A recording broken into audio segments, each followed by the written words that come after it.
problems in American Christianity. I think this is about the third or fourth video I've made this week.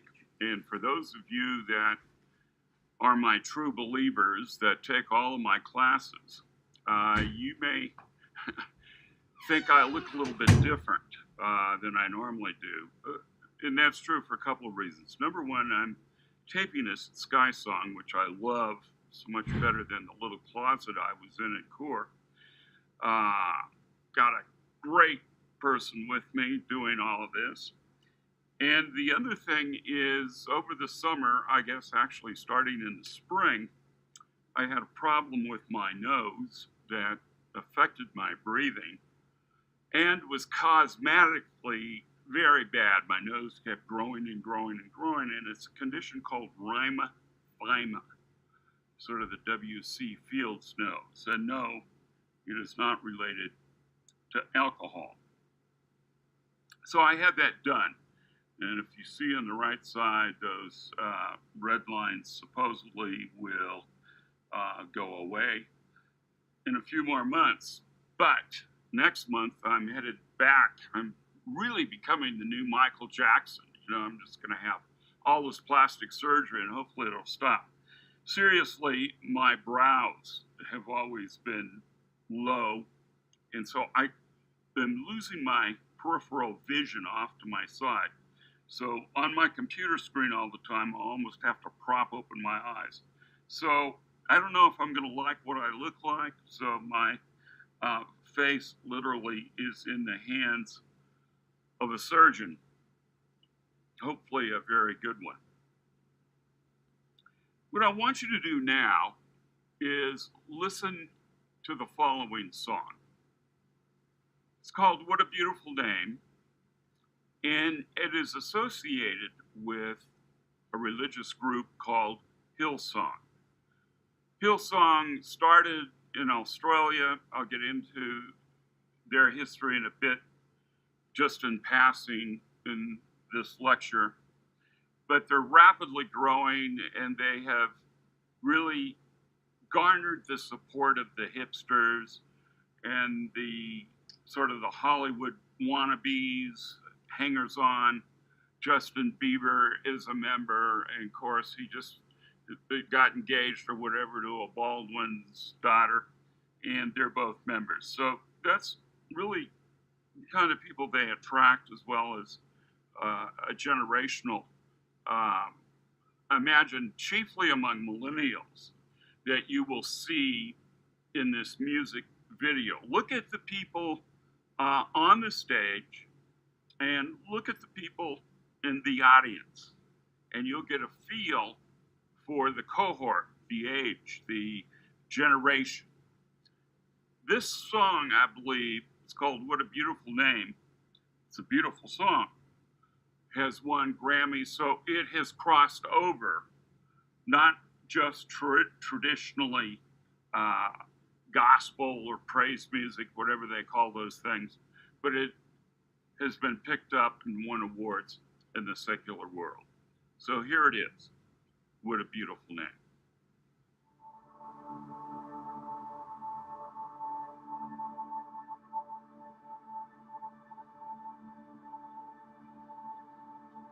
You are the Word at the beginning, one with God, the Lord Most High. Your hidden glory in creation, now revealed in you, our Christ. What a beautiful name it is. What a beautiful name it is. You sing. The name of Jesus Christ. What a beautiful name it is. Nothing compares to this. What a beautiful name it is. The name of Jesus.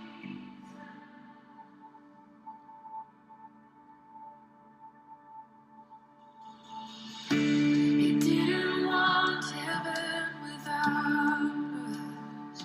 So Jesus, you brought heaven died. My sin was great, your love was greater. What could separate us now? What a wonderful name it is. What a wonderful name it is. The name of Jesus Christ, my King. What a wonderful name it is. Nothing compares to this. What a wonderful name it is. The name of Jesus. What a wonderful name it is. The name of Jesus.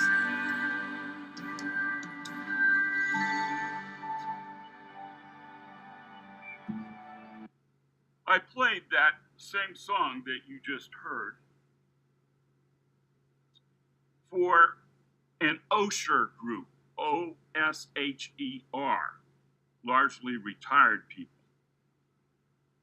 And I did that prior to my surgery, and I think it was during spring break, and it was like 6 weeks, and it was intense. And so the course was called American Religion Today. And I played this song, and they didn't get it. They did not get it. Some of the comments that I got happened to be like, oh, wow, that must have cost a lot of money. Where do they get the money for that? So that tells me that generation especially is associated with sort of low tech, low professional, amateur hour in church. Yes, Hillsong is very scripted. Yes, it costs a lot of money. It is very good. It is excellent. One person who had studied for the priesthood in the Catholic Church thought sort of the haunting melody was similar to chanting that he did when he was in seminary. And I do think he was onto it. I'm going to focus today on problems in American religion. More specifically, I'm going to focus on problems in American Christianity. Sometimes students ask me, and I'm pretty straightforward with this in my lectures, so there's really no need to ask, because I'm very upfront about the tradition I grew up in, which is Pentecostal, which is part of Hillsong. It was founded by a minister who at the time was in the Assemblies of God and unfortunately was a pedophile. His son sort of defended the father. The Australian authorities got involved, and there's been all sorts of, I believe the father is dead. So we're going to be looking at those kinds of issues and then moving beyond the problems to perceived solutions. So students often will say, well, what are you? And that's a very good question. At times it's a bit offensive. I want to be an excellent professor. I won a Professor of the Year award. I was nominated again this year. So that's what I want to be known for. I am a writer, so I'd like to think when I was a preacher, I was somewhat of a poet. And I'm a writer, author, professor. So sometimes it gets a little tense because when I go to a medical doctor, I don't ask what religion they are. I just want the best doctor I can get. So hopefully you're getting the best professor on this topic that you can get. But in fairness, I will share how I see myself in terms of religion. I was raised Pentecostal. I made the journey from that to Evangelical Presbyterian. I was a youth minister in the fourth largest Presbyterian church in the country. My youth groups were larger than most churches. When I went to Harvard, I worked in a congregational church, which was part of the United Church of Christ, a very liberal denomination. And after having my second daughter, I decided that I needed to get ordained. And since there were very few teaching jobs, I went into the ministry as an ordained United Church of Christ minister. And what I found myself doing during my years in ministry was trying to combine the best of my background, which was known for incredible preaching, with the best of my scholarship. And churches grew, and in a 5-year span, I went from the smallest church in my denomination in Southern California to the second largest. It was not all roses, and I missed the academic world terribly. So, who am I? What am I? I've covered a lot of things on humanism and liberalism, fundamentalism, Pentecostalism, evangelicalism, and for a large container, I find myself fitting by self-definition as a religious humanist, not a secular humanist, a religious humanist. And if you Google religious humanism, you can find, as I've discovered, a very rich tradition. But I add a third category to that. Religious, humanist, mystic. I'm a mystic. And that's what my background in Pentecostalism gave me. Mysticism is the root and the heartbeat, I would argue, of all the world religions. There are mystic Muslims, mystic Christians, mystic you name it. I teach a course on it called Comparative Mysticism. So I say all that to say this. I can't speak to all the problems in American religion, but I will speak to the problems of American Christianity. And what I bring to the table on that is a Judeo-Christian background. When I was a child growing up, I loved the stories out of the Hebrew Bible, probably even more so than I did the New Testament. And I do teach New Testament, and I do teach the Hebrew Bible. My mother would read me and tell me these stories, and she was a minister. So I got a double-barrel shotgun. My dad was a minister, my mother was a minister, and I was an only child. So I got these stories every night, and I loved the Old Testament stories. You cross over into the New Testament, which we read every morning before I went to school, and it's largely Jesus and Paul, John, the Old Testament. Oh my God, David and Bathsheba, Samson and Delilah. I mean, you can imagine a child hearing those stories and the imagination going crazy with all these wonderful, colorful, vivid stories. At the time, we did not have a television. Of course, we didn't have computers and internet, so a big box was in our living room, which was called a radio. So my imagination soared when I heard these stories. So I'm speaking largely from a Judeo-Christian perspective. And the other world religion I identify with is Buddhism. Why Buddhism? because Buddhism speaks to suffering. I believe I ran across a statistic that said 30% of American Jews are Buddhists. Why? Suffering. If you've ever seen Joel Osteen on television, Mr. Smiley Face, world's job, everything's getting better, by and by right now, your best life now. It's a very different message than Buddhism. And I think it's also a perversion of especially the God of the Old Testament. The God of the Old Testament talks about going through fire and floods.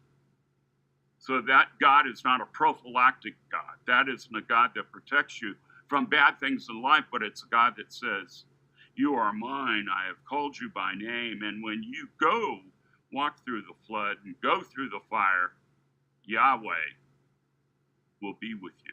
That is the God of the Old Testament. So, problems in American Christianity. As I said with the song, people don't get it. Nobody is getting it fully, in my opinion. Let's look at conservative evangelicals. Let's look at their leadership in places like the Southern Baptists and the Assemblies of God and people that are mainstream evangelicals, Franklin Graham, the son of Billy Graham. I consider that group morally bankrupt. Let me explain why. When I was 13 years old, my father had a church in the San Juan Islands, and the town we lived in was called Anacortes. And my father did 2 radio programs on Sundays, one after morning church, morning worship, and then in the evening he had a kind of different format for the evening. Just sort of playing requests, like a disc jockey kind of guy, reading poems, and he'd have me on the radio. And what was fun is when we went into Canada or went through the islands on the ferry, people would meet us and they'd ask our name or something, and they'd identify Barfoot with my father, who they heard on the radio, and I too would get to read things and be on the radio. So one night when we were through, everybody gathered around what I call a ticker tape. I don't know what it was. It's a wire service. And everybody's just peering into this machine, busy clocking away. And it was about Nelson Rockefeller. He was divorcing his wife. So this was in the early 60s. And he was marrying his mistress, who was considerably younger. And I remember everybody saying, oh, he's washed up. He's finished. He can kiss the presidency goodbye. That's it. It's over with. End of discussion. Contrast that with the president in the White House today on a third marriage. Ronald Reagan was the first divorced president in my lifetime and in the country's lifetime. So now we have a president that's 3 times married and a president who a porn star claims had a one-night stand with her, as well as a Playboy playmate who claims a 10-month affair. I've raised 2 daughters,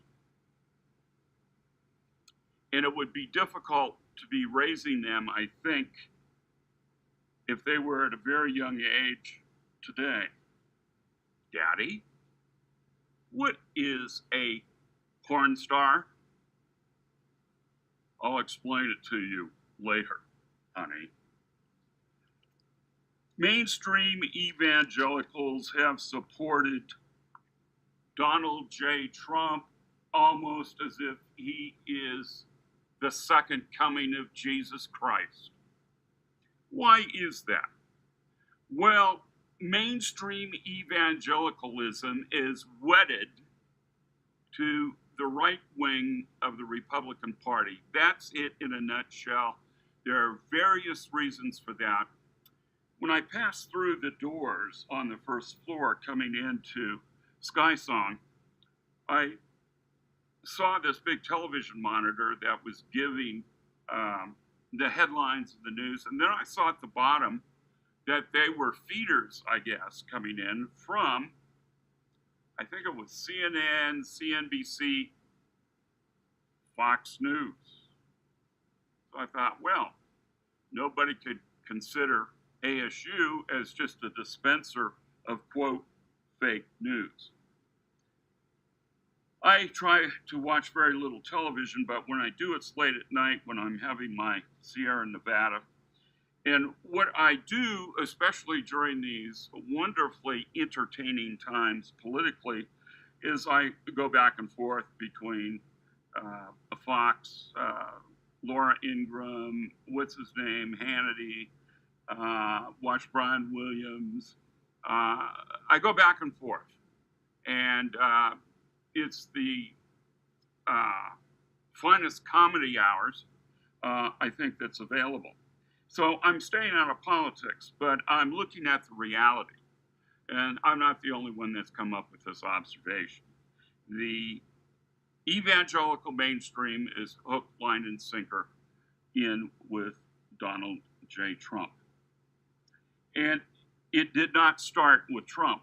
It started back with Ronald Reagan and the moral majority, Jerry Falwell. Of course, his son is now with Trump, blah, blah, blah, blah. The person that really put it over the top in terms of evangelicals, and it's a good film that you can probably watch. It's called The Jesus Factor. And it was done on public television, PBS, film. I used to show it in all my classes, called The Jesus Factor. George W. Bush was an alcoholic, afraid of losing his daughters, 2 daughters, twins, and his wife due to his drinking. Billy Graham was a family friend. Billy Graham had a talk. George W. gave up the booze, kept his family, became governor of Texas, and became president of the United States. That, my friends, was a real conversion. George W. Bush, in my opinion, was a real evangelical. And because he was a real evangelical, his story rang true to mainstream evangelicals, and he won both times largely due to evangelicals. And of course, when you look at evangelicals as a whole, you will also find conservative Catholics being part of that bloc and members of the LDS. Family values, anti-abortion, those kind of issues are rallying points for the politically right as well as the religious right. So I think Trump has used these people to further his political agenda. Betsy DeVos, the education secretary, I wrote a book several years ago, and I will conclude the lecture. It's called Aimee Semple McPherson and the Making of Pentecostalism. It's a little tiny book, as you can see, and this is only volume 1. Well, Betsy DeVos married a man that had a lot of Amway money, and they decided they were going to do a play on Broadway about Aimee Semple McPherson. I think the Book of Mormon inspired their venture into it. Kathy Lee Gifford wrote it, and that says something. And Kathy Lee kept calling me at ASU wanting to get the latest stories and all the trivia she could on Aimee Semple McPherson from me, which I politely declined. But I do remember all the secretaries, oh, Kathy Lee's on the phone. And I said, I do not want to talk to Kathy Lee. So anyway, mainstream evangelicals, I think in some ways, are more politically involved than religious involvement. So I see them with problems. I think they're bankrupt. I see progressive evangelicals, those that would and did support Bill Clinton and Hillary and the people on the left, as equally bankrupt. 3 stories last week in the New York Times, which should be in Blackboard, about Bill Hybels and sexual harassment, groping, those kinds of issues, in a serial fashion. Now, this just didn't happen with one woman. It happened with, I think they're up to 10 or 12.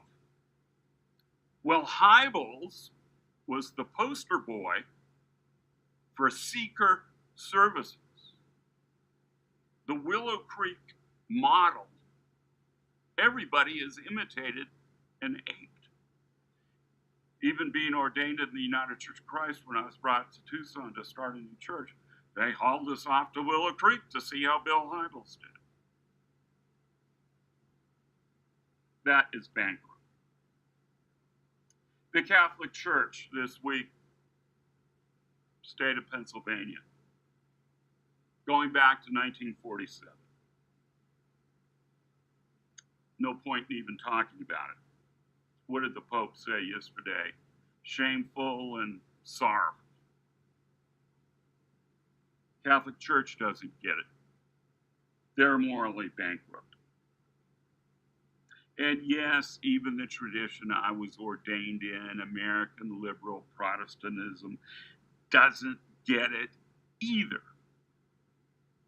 How many of us would want to go to a service on a Sunday and hear Sunday after Sunday who on the left to vote for, what cause to support, justice, social justice, which is all well and good,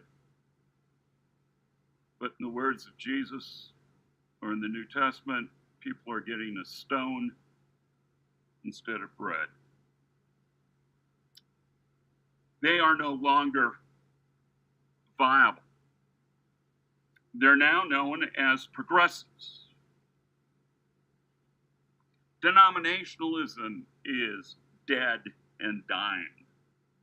So when you look out in the religious landscape in America, and I wanted to do this for the class, but my oldest daughter lives in Murrieta, Temecula area of Southern California. She married an airline pilot, and he flies in and out of San Diego.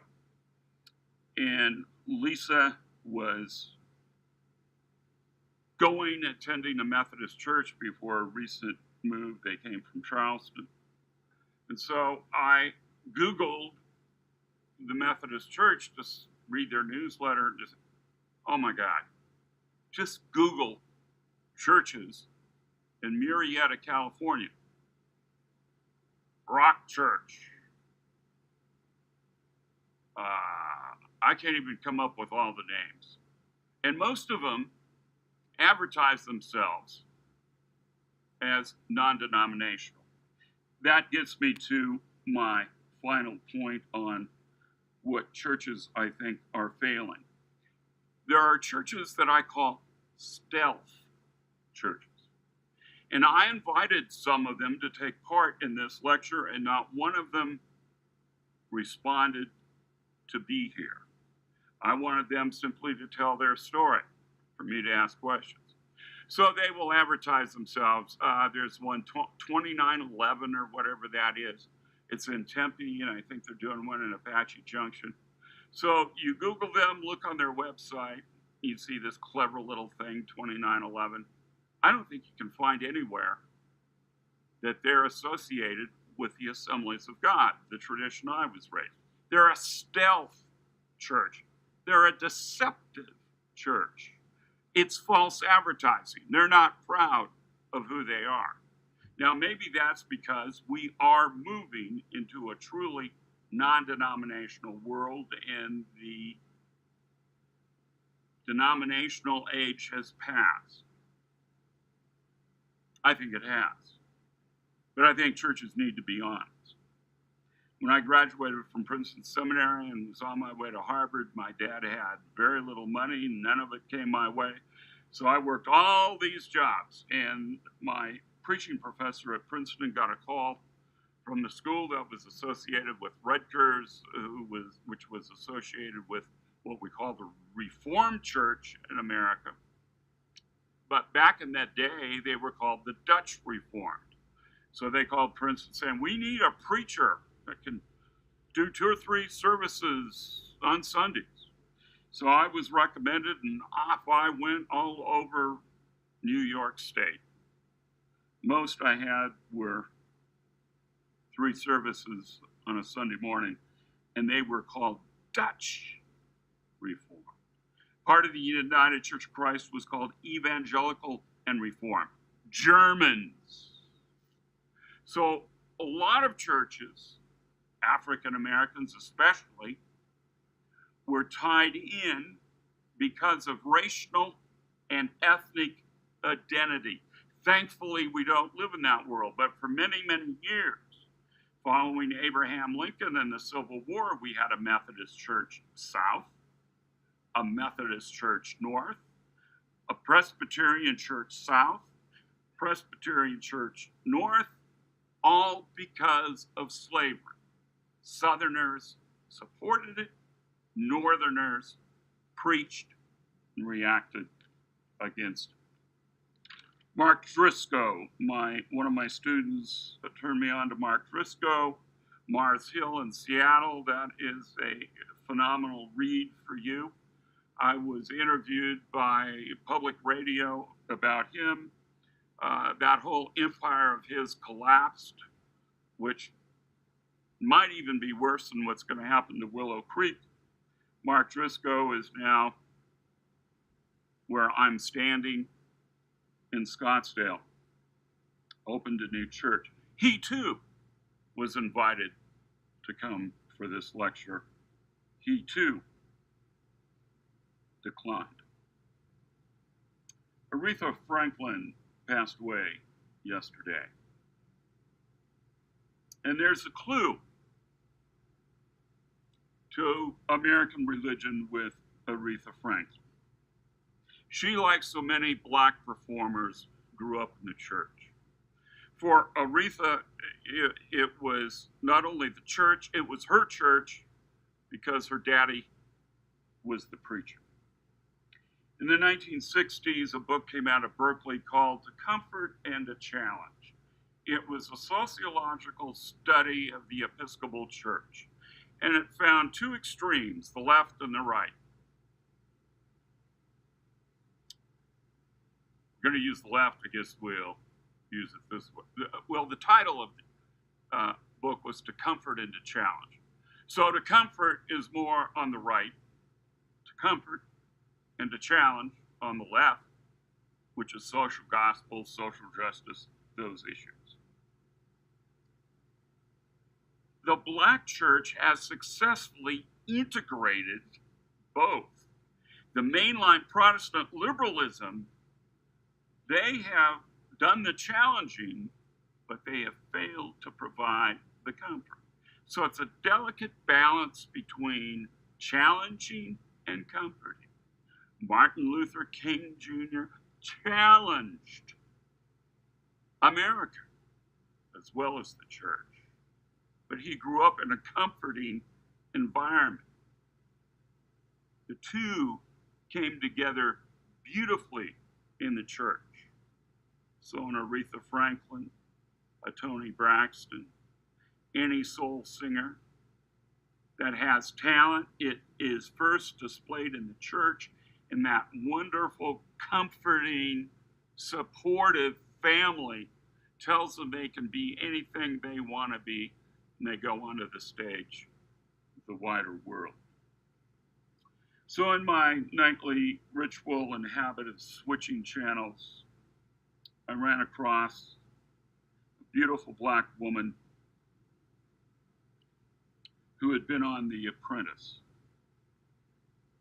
the series with Donald Trump. I scribbled down her name, and the name I wrote down at 1 or 2 in the morning, whenever it was Marshawn Evans Daniels. Marshawn Evans Daniels.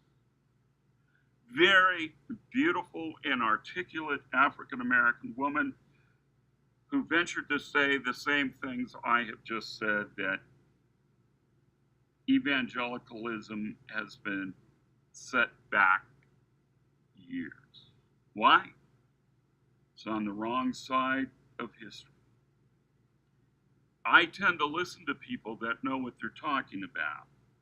And she shared with the viewers that both her parents had to use segregated bathrooms. She gets it. Comfort, challenge.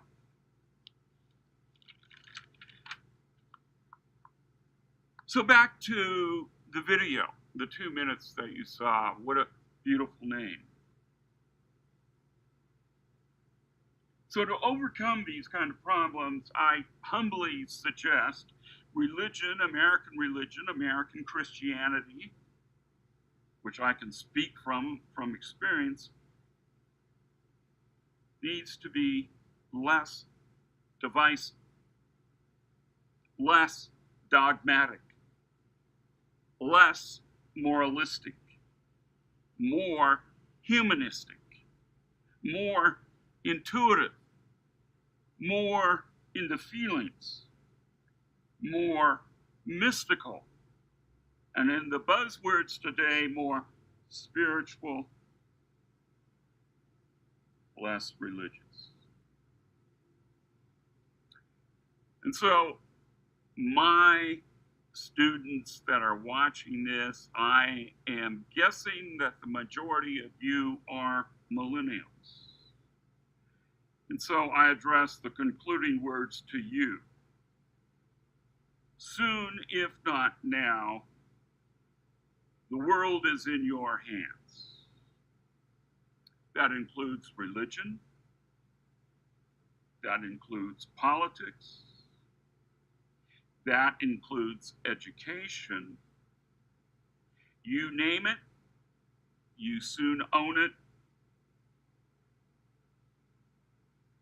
and the entire planet. Learn from the problems of the past.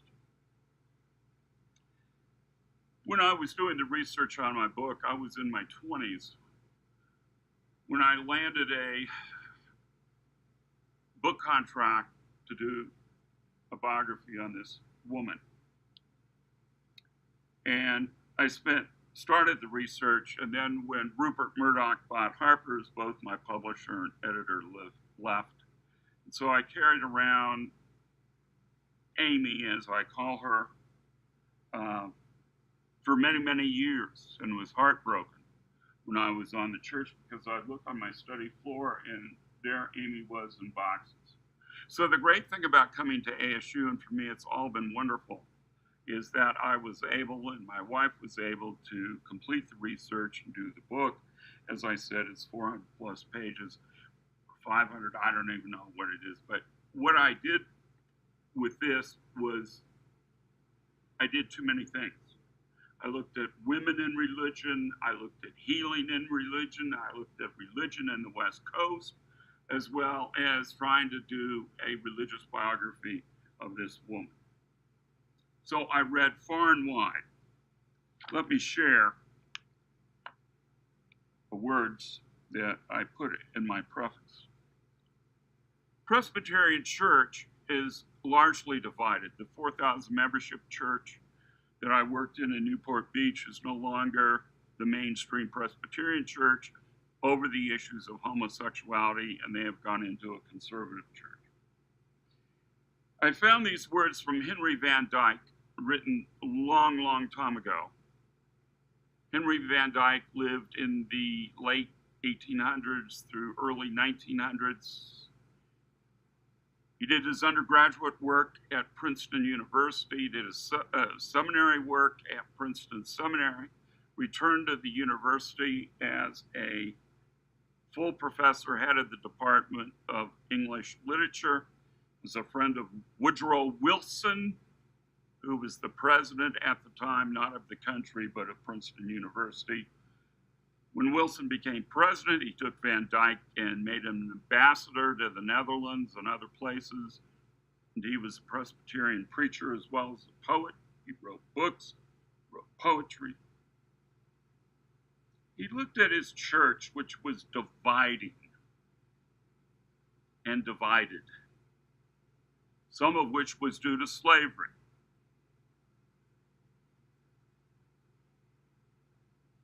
And he came up with these memorable words that I included in my book. And I think it's appropriate for those of us who consider ourselves religious and spiritual seekers. Something to learn, something to forget. Hold fast to the good and seek the better yet. Press on and prove the pilgrim hope of youth. Do you hear that last word, youth, millennials? Press on and prove the pilgrim hope of youth, that creeds are but milestones on the path to truth. One of his poems was read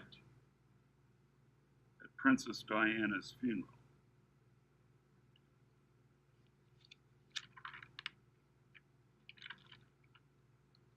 See if I can find it here. Time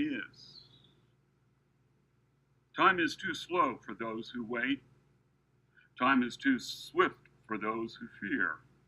Too long for those who grieve. Too short for those who rejoice. But for those who love, time is eternity. Faith, hope, love. These things said the Apostle Paul to that squabbling church at Corinth in a new religious movement called Christianity that was seen at the time as a breakaway sect of Judaism. It was young once, 2,000 years ago. It was a new religious movement coming out of the Middle East. Faith, hope, love remain. And the greatest of these is love. Love needs to be the cornerstone of every religion. And if it fails to that religion, in the words of Paul, become a noisy gong or a clashing cymbal. I'm convinced, after studying all the great theorists in religion, that when I was a boy, my religious tradition got it right. It was far more heart than head. And that is what I responded to, was the love, the brotherhood. When Pentecostalism emerged in 1906 in Los Angeles, blacks and whites worshiped together for at least 3 years. Hispanics came, people of color that Los Angeles was full of. And one of them said, the blood of Christ has broken down the racial divide. Sadly, it didn't stay. Probably more than 3 years, and I'm working on a Pentecostal preacher now who united blacks and whites, Native Americans in Arizona, of all places, who died in the early 70s. So if these basics. I don't care what religion it is. If they fail in that understanding, and if that religion becomes only an ism and more on the fundamentalism side of things, it will ultimately fail. I would suggest a book that my Harvard mentor wrote, who was with us 3 years ago here at ASU. He is now 89 years of age, brilliant mind. It's a little book called The Future of Faith. I don't know that I agree with his premise. He argues that fundamentalism is in its death throes and is dying. I hope so, but I don't think so. I'm too much of a realist. And Karen Armstrong, who had been a Catholic nun, is probably the other leading scholar in the world today and writer, and she argues that fundamentalism is here to stay. And if fundamentalism is here to stay, then the world will be tradition-free and will become the province of science and secular humanism. When I graduated from Princeton Seminary, I spent my summers at the university taking French. And a dear friend and I would go into the pub yes, they had a pub on campus. And I remember hearing John Lennon's Imagine. Never forgot the words. Imagine. There's no countries. It isn't hard to do. Nothing to kill or die for, and no religion too. Imagine all the people living life in peace. You may say I'm a dreamer, but I'm not the only one. You'll join us and the world will be as one. That is the problem. If religion continues along a self-destructive path, science and secular humanism will fill the void. What is religion? Again, to use her as an example, because I remember exactly where I was and what I was doing when her death was mentioned. Princess Diana's funeral, I think, sheds another light about religion. Thousands of mourners, friends, supporters, admirers, gathered outside the cathedral. Family, close friends were inside the cathedral. The Queen did not want the doors to the cathedral to be left open. They were left open. And when Diana's brother got up to speak and said some very moving things about his sister, people way out in the streets, people on the curbs, people in the parks, started to spontaneously clap, applaud their approval. The people outside the cathedral are clapping. Way out. Slowly. The applause picked up. And it made its way inside the open doors of the cathedral, and the people inside, organized religion, the symbol thereof, started to clap. It came from outside the church and wound its way slowly into the inner sanctum of the cathedral, and everybody was clapping inside but the Queen. powerful parable. So back to what a beautiful name. What a beautiful person that singer is.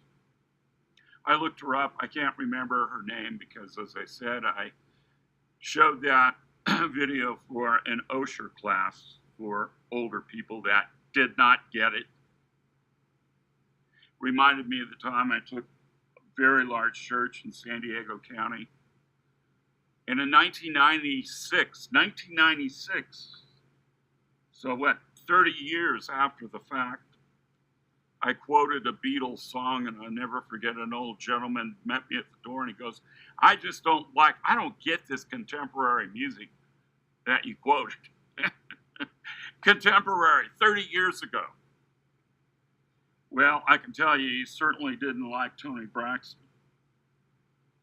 when I quoted Unbreak My Heart.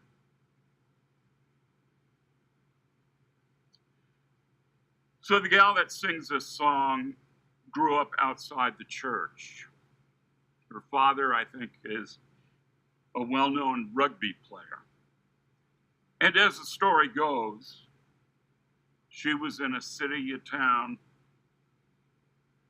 wanted to be dropped off at a church. Felt the need, felt the longing, felt the hunger. I'm sure that was an emotional desire. I don't know how much it had to do with her intellect. But early theorists said that dance comes before dogma. Feeling comes before the intellect. I don't know that religion has been made to be all that much for science. We got science. What about the soul? What about love? What about life? What about poetry? Those things that when we face death, science doesn't give us the answers. And so that hunger took her to where she's been. And I use her as a parable because that song, I believe, has crossed over into the secular world and has won Grammys or whatever. That, to me, is true and authentic religion.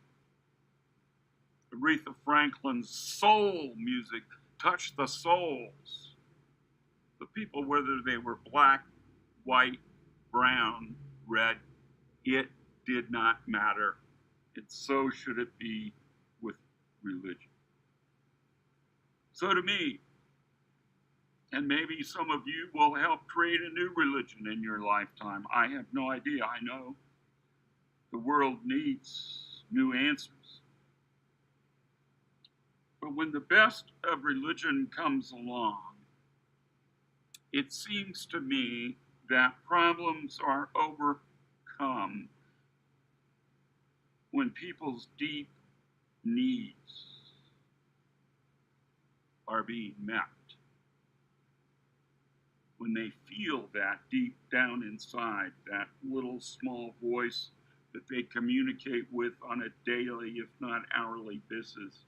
And as they respond intuitively and emotionally, then religion succeeds and prospers. Imagine there's no countries, as it isn't hard to do. Nothing to kill or die for, and no religion too. The problems that beset us today in religious studies certainly make John Lennon's words very powerful and appropriate. But I hope he's wrong. I hope religion succeeds. And I hope that it makes the world truly a much better place, that it unites and brings people together in love and in harmony. If that happens, There will be setbacks along the way because we're all mortals and fail. But the truth in that experience will live on.